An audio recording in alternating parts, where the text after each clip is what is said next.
यही चीज़ मैं नोटिस कर रहा था। और साथ ही में इसी के साथ दोस्तों ये देखिए लास्ट, अब यहाँ पे जयमाला माला डराएगा, फ़ोटो शूट वूट होगा और फिर इसके बाद दुल्हन चली जाएगी रूम में कुछ देर रेस्ट करने और फिर उसके बाद नॉर्मल शादी स्टार्ट होगी 3 साढ़े 3 बजे और हम लोग मस्ती के साथ अपना थोड़ा बहुत शूट कर लेंगे क्लियर। तो जय दोस्तों, कैसे आप सब स्वागत है मेरे को नए ब्लॉग में नए अंदाज के साथ और नई चीज़ों के साथ। तो आज का दिन था बहुत अच्छा, थोड़ा काम वाला दिन था, हमारा शेड्यूल ही बिजी था बिकॉज बताया ना 2-3 दिन से लगातार कामों में बिजी हूँ। घर के सामने वाले सिस्टर की शादी है तो इन्हीं कामों में थोड़ा सा बिजी रह जाता हूँ। तो अंकल जी की भी हेल्प करनी होती है और कॉलेज का भी देखना होता है। इधर जो प्रैक्टिकल वर्टिकल मिला है तो वो तो कंप्लीट कर लिया तो उसकी कोई टेंशन अब है नहीं। तो चलिए बिना टाइम वेस्ट किए आप लोगों को मेन पॉइंट पे आते हैं तो स्टार्ट करते हैं अपने ब्लॉग को। तो स्टार्टिंग में हमारे 7 बजे से सो के थोड़ा सा लेट उठे बिकॉज इस टाइम पे शादी मेहंदी और इस तिलक उलक के चक्कर में लेट सोते हैं, 12-1 बज जाते हैं और ब्लॉग के चक्कर में तो 1:30-2 भी बज जाते हैं कभी कभी। और अभी फ़िलहाल मैं जस्ट 10 मिनट आए हुए मुझे घर अभी आया हुआ है। अभी तक मैं गार्डन में ही था तो शुरू से बताता हूँ, ज़्यादा ठीक रहेगा। गार्डन में तो उठा तो आ गया हूँ, बना लेते ब्लॉग। देखिए स्टार्ट के डायरेक्ट ब्लॉग, जब मैं गया कॉलेज 7 बजे उठ के नहाया करा फ्रेश हुआ कॉलेज गया। कॉलेज से 10:30 बजे तक मैं आ गया यहाँ पे। आया तो फिर यहाँ के काम कराए कुछ जो कि रहते हैं नॉर्मल से, शादी वाले घर में बहुत काम रहते तो वही कराया। उसके बाद फिर सारा सामान यहाँ से शादी वाले घर से ले जाने लगे हम लोग। जिस गार्डन में होना है शादी उस गार्डन थोड़ा सा 2 किलोमीटर दूर है तो वहाँ पे ले गए। 2-3 चक्कर लगाए, पानी वानी सब चीज़ ले गए, फिर आए यहाँ पे नहाया खोरा फ्रेश हुआ, फिर से जब घर में लगाए खाना पीना खाया। खाना पीना खाने के बाद निकल गए हम लोग फिर से। अब दूसरी चीज़ कि जो लड़की का सामान है और जो दहेज वहेज देना है वो सारी चीज़ें लेके हम लोग निकल गए गार्डन वार्डन पे। अभी तक वहीं पर सारा डेकोरेट कराया, गार्डन पूरा मैनेज करवाया और खाना पीने की व्यवस्था सबकी सब वहाँ पे किया, काम देख सुनना और बहुत सारे काम तो वो सारे किए। और फिर उसके बाद मैं आके अब सोच रहा हूँ जल्दी से आ गया हूँ तो बना लूँ ब्लॉग और रेडी होऊंगा। अब जाऊँगा नहाऊंगा, डायरेक्ट रेडी हो जाऊँगा और फिर निकल लूँगा डायरेक्ट वहाँ अपने गार्डन जहाँ शादी हो रही है। तो इसके बीच में बात आती है तो मेरा पूरा डे एकदम सारांश में हो गया। अब बताते थोड़ा एक्सप्लेन करके कि जब मैं कॉलेज में था तो एक कबूतर मरा पड़ा हुआ था। सुबह हो गई बाबू। अरे बाबू तो यार डेड है यार, बाबू कुछ नहीं कह सकते। बताइए अचानक से वर्कशॉप में हम आए इतने दिनों बाद और एक आते ही अपशगुन देखने को मिला हमें ये, और ख़ासकर इन लोगों की वजह से तो और कुछ नहीं कह सकते हैं। अपशगुन तो बहुत बड़ा है भाई साहब, पता नहीं कैसे डेड हुआ ये। साफ सफाई भी कर रहे हैं गुलाम भाई। कुछ पता है इसके बारे में किसी को, कैसे डेड हो गया क्या? बताइए। ये कबूतर है और जो तुम्हारे साथ में रहता है। इसने आत्महत्या कर ली इसने। अच्छा, कबूतरी के लिए इसने आत्महत्या कर ली। क्या बोला तूने? दोस्तों यार बताओ, अभी इंसानों में था तो बहुत अच्छी बात थी कि चलता है इंसान खुद अपने दिमाग से काम करता, लेकिन कबूतर यार कबूतरी के लिए शोभा नहीं देता। लेकिन क्या कह सकते हैं, हंसने वाली बात नहीं है दोस्तों, बुरा मत मानिएगा। लड़का आगे बढ़ के आया है कुलदीप, जो कि नेक काम कर रहा है हमारे वर्कशॉप का सबसे होनहार लड़का हमारा मित्र कुलदीप भाई कहने पे कर रहे हैं काम। यहाँ पे भी है भाई, ये क्या है?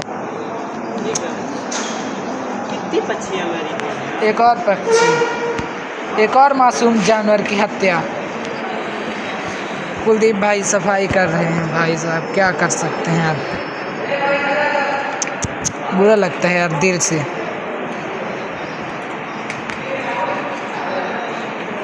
इसकी चमड़ी में साहब एकदम नहीं देख पा।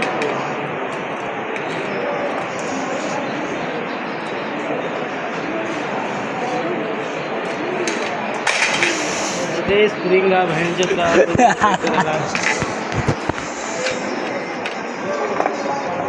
फिर क्या किया जाए? तो कहते हैं भाई ना को ना सुनी भाई। ते भागते दर्शन भी हो गए हमारे महाराज प्रभु की, देख सकते हैं। ITI में है ये हॉस्टल के पीछे पर्सनल हॉस्टल है, सब बॉयज़ हॉस्टल। और ये हमारी वर्कशॉप मतलब इतना पास में है दोस्तों, कोई आने जाने की टेंशन ही नहीं है। इतना जल्दी आ सकते हैं, इतना जल्दी जा सकते हैं, कुछ कह ही नहीं सकते। पता नहीं कैसे मर गया था, बट मरा हुआ पड़ा था। और साथ में मैं फिर कुलदीप गए फेंके उसको, ठीक है। और फिर वहाँ से आने के बाद जब यहाँ ये सब काम करा, फिर जब गार्डन गया तो गार्डन की स्टार्टिंग डेकोरेशन देख सकते हैं। फिलहाल अभी मैं गार्डन में हूँ। इस गार्डन में आज घर के सामने वाली लड़की की शादी है। ये सारा सामान वामान रखा हुआ है। चाबी भी मेरे को दे दिए हैं, बिकॉज यहाँ पे एक आध बार मैं भी बारात और कर चुका हूँ। घर के सामने लड़के हैं, बहन नहीं लगती है, लेकिन फिर भी ये गार्डन हमने बुक किया है। इनकी बहन की शादी है जी। प्रणाम। तो क्या बोलूँ भाई, देखते हैं। अभी भूत बन के आए हैं, शायद रेडी वेडी हो जाएं। घर जाके टाइम मिलेगा तो जाएंगे, नहीं मिलेगा तो कहीं यहीं पे आराम से। थोड़ा सा नींद भी लग रही है। ये हमारा सिद्धू है जो अभी क्या, और कॉलेज से भी जल्द ही आ गए थे, इसी सिलसिले में भाई गार्डन वार्डन आना था, थोड़ा सा देखना सुनना था। तो चलिए ब्लॉग में आगे बताएंगे कैसा क्या रहता है। अभी फिलहाल कुछ अच्छे से वो नहीं है, डेकोरेट नहीं है। डेकोरेट हो जाए तो फिर ठीक रहेगा, बाकी बच्चे तो काम ही है खेलना इनका। सिया जी मेरे आ जाने थी। फिर उसको सजाया जाए हम लोगों ने, फिर उसके बाद सजा जाके अपना अब रेडी वेडी है तो फिर अब जाएंगे, तो फिर दिखाएंगे आप लोगों को गार्डन कंडीशन कैसे है, कैसा दिखता है, ठीक है। और बाकी का अगर हो सकेगा मैं जल्दी अब पूरी रात रहूँगा वहीं पे। अगर मुझे मिला टाइम कुछ कैप्चर करने के लिए कैमरे में तो मैं ज़रूर करूँगा, आप लोगों को दिखाऊंगा कैसे रीति रिवाज होता है, कैसा शादी वादी होती है हमारे यहाँ, कैसे क्या कल्चर चल रहा है इस टाइम पे, ठीक है। और बाकी का आज का दिन ऐसा ही था, शादी वादी में पूरा दिन निकल गया। और देखूंगा हो सकेगा तो कल टाइम पे ही ब्लॉग आ जाए, ज़्यादा अच्छा रहेगा। बिकॉज फ़ोन भी चार्ज रहना ज़रूरी है, फ़ोन भी डिस्चार्ज नहीं होना चाहिए। और ट्राई करूँगा कि बहुत दिक्कत आए ना। और इस टाइम पे यार हमारे मऊगंज में बहुत बड़ी दुर्घटना हुई। 3 लड़के 17 साल 21 साल और 17 साल के 2 लड़के और एक लड़का 22 साल का इतनी स्पीड बाइक चला रहे थे, वो भी स्टंट करते हुए। उनका एक्सीडेंट हुआ, ऑन द स्पॉट डेड हो गए। तो मुझे ये न्यूज़ सुन के शौक लगा, लेकिन यार क्या कर सकते हैं, कुछ कहते भी नहीं बनता है कि आप क्यों इतनी तेज़ गाड़ी चलाते हो जब कंट्रोल ही ना हो, ये हो। हालांकि यार कंट्रोल हो चाहे ना हो, मैं तो यही कहूँगा कि देखो आपको मंजिल उसी समय में पहुँचना है, उसी टाइम में पहुँचना है, उसी लोकेशन में जाना है। आराम से जाओ, कोई बात नहीं है। जीवन रहेगा तो आप मंजिल तय करते रहोगे, अगर जीवन नहीं रहेगा तो मंजिल कहाँ पाओगे। मेन यही रहता है ना। और इसी के साथ में आज के डे समाप्त करते हैं। बाकी जो चीज़ होंगी मैं बीच में अच्छे से ऐड करके आप लोगों को दिखा दूँगा। तो दोस्तों हम गार्डन पे आ चुके हैं, ये हमारी डेकोरेशन है। और बाकी का देखिए आप लोग क्या हाल चाल है यहाँ की, खुद ही पता चल जाएगा। अभी स्टार्ट हुआ है यहाँ पे भोजन लेना। और डेकोरेशन भी मेरे को सही ही लगी, हल्का हल्का थोड़ा कैमरा ब्लर हो जाता है नाइट विज़न के कारण। और बाकी सब अभी ठीक ही ठाक है, एक नंबर का।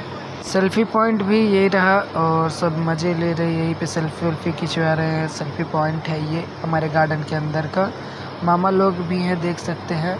और ये हो रहा अब द्वार 4 दोस्तों। द्वार 4 में फ़िलहाल बारात आ चुकी है और समथिंग टाइम 10:30 से ऊपर हो चुके हैं, द्वार 4 होने लगी है। इसमें द्वार 4 में रहता है कि दूल्हा आता है, बारात अंदर आती है, आमंत्रित होती है और फिर उसके बाद आगे का काम बढ़ाया जाता है जो परंपरागत रहती है रीति रिवाज। और यहाँ पे हमारा होगा जयमाला। जयमाला भी इसके क्या बोलते हैं, द्वार 4 के तुरंत बाद जयमाला डालने आ जाते हैं। तो उसके लिए वो लड़की आती है पर्दे के नीचे से, तो चलिए दिखाएंगे वो भी आगे। कैमरामैन भैया हैं और कैमरामैन मेरा एक साथी भी है जो कि देख ही सकते हैं आप लोग। और बाकी ये देखिए दुल्हन आ चुकी है, ऐसे आती है दुपट्टे के नीचे बढ़िया छाँव में। सबसे आगे है उनका भाई, छोटा भाई और बहन, और बड़े वाले ये भी भैया लोग हैं उनके। और देख सकते हैं दीदी लोग बगल में है, बहन लोग, छोटी बहन, बड़ी बहन, सगी बहन, सब लोग हैं। और बाकी चलिए दिखाते हैं आपको और सारी चीज़ें जो कि है इन्फॉर्मेशन कुछ। तो दोस्तों असली मज़ा यहाँ से शुरू होगा। यहाँ पे आएंगे अभी हम लोग 5 मिनट के अंदर पहुँचने वाले हैं। कहाँ पे? सीधा आसमान पे। तो 5 मिनट के अंदर बादलों के बीच होंगे, बादलों के बीच से दूल्हा दुल्हन जाएंगे, तो उसके साथ हम लोग भी बादलों में पहुंच जाएंगे, स्टेज तक जाएंगे बादलों के बीच से। और मामू यार रिकॉर्डिंग बंद कर दो यार, क्या बताऊँ। तो बढ़िया सब कैमरामैन तैयारी कर रहे हैं। ये देखिए बादल आर्टिफिशियल बनने लगे हैं, तो अब बढ़िया इनके बीच से जाएंगे और बढ़िया व्यू लेंगे, सिनेमैटिक शूट होगा, दिखाएंगे बढ़िया। और साथ ही में आप लोगों को पता भी होगा, अगर आप लोग वेडिंग जाते होंगे, हमारी वेडिंग में तो ये अब नॉर्मल हो चुका है। और भाई इसी के साथ में मुझे उड़नछू खटोला भी देखने को मिला भाई। 5 मिनट के अंदर देखे हम लोग पहुंच चुके हैं आसमानों के बीच सैर करते हुए। और उसी के साथ में भाई साहब ये क्या, मैंने तो ये सोचा ही नहीं था भाई क्या होता हो। भाई साहब बताओ, झुलझुली जला दी है यार, शादी में ये हो गया। बढ़िया है, छोटे अनार है बड़े अनार है, ठीक है। और इसी के साथ चलिए हम दिखाते हैं अपना एयरक्राफ्ट, जो कि आसमान में उड़ता हुआ दिख रहा है हमें। लेकिन कैमरामैन कैमरा मोड़ो भाई, किधर कर रहे हो कैमरा। लगता है कैमरामैन थोड़ा डिस्टर्ब है यार। ये देखिए हमारे झुलझुली की तरफ किया है, मतलब हमारा हवाई जहाज़ जो कि उड़ रहा है बढ़िया ऊपर। और साथ ही में इसके साथ मुझे लग रहा है कुछ और चीज़ नोटिस कर रहा हूँ मैं, ब्लॉग में बताता हूँ। चलिए आगे ब्लॉग में बताता हूँ। ये देखिए झुलझुली, ये जो एयरक्राफ्ट है हमारा, एरोप्लेन है, उसके अगर आप ध्यान से गौर में देखेंगे, बीच वाला झूला है वो अंदर से पूरा घूम रहा है। यही चीज़ मैं नोटिस कर रहा था। और साथ ही में इसी के साथ दोस्तों ये देखिए लास्ट, अब यहाँ पे जयमाला माला डराएगा, फ़ोटो शूट होगा और फिर इसके बाद दुल्हन चली जाएगी रूम में कुछ देर रेस्ट करने। और फिर उसके बाद नॉर्मल शादी स्टार्ट होगी 3 साढ़े 3 बजे। और हम लोग मस्ती के साथ अपना थोड़ा बहुत शूट कर लिए क्लियर, ठीक है। तो साथ ही में मस्ती चलती रहती है थोड़ी बहुत। तो मैं ट्राई करूँगा कि कुछ चीज़ें आपको दिखाई दूँ, और बहुत लंबा ब्लॉग आपका होगा, मेन चीज़ें दिखाऊंगा। मिलते हैं नए ब्लॉग के साथ, नई चीज़ों के साथ कल। जय हिंद, जय भारत।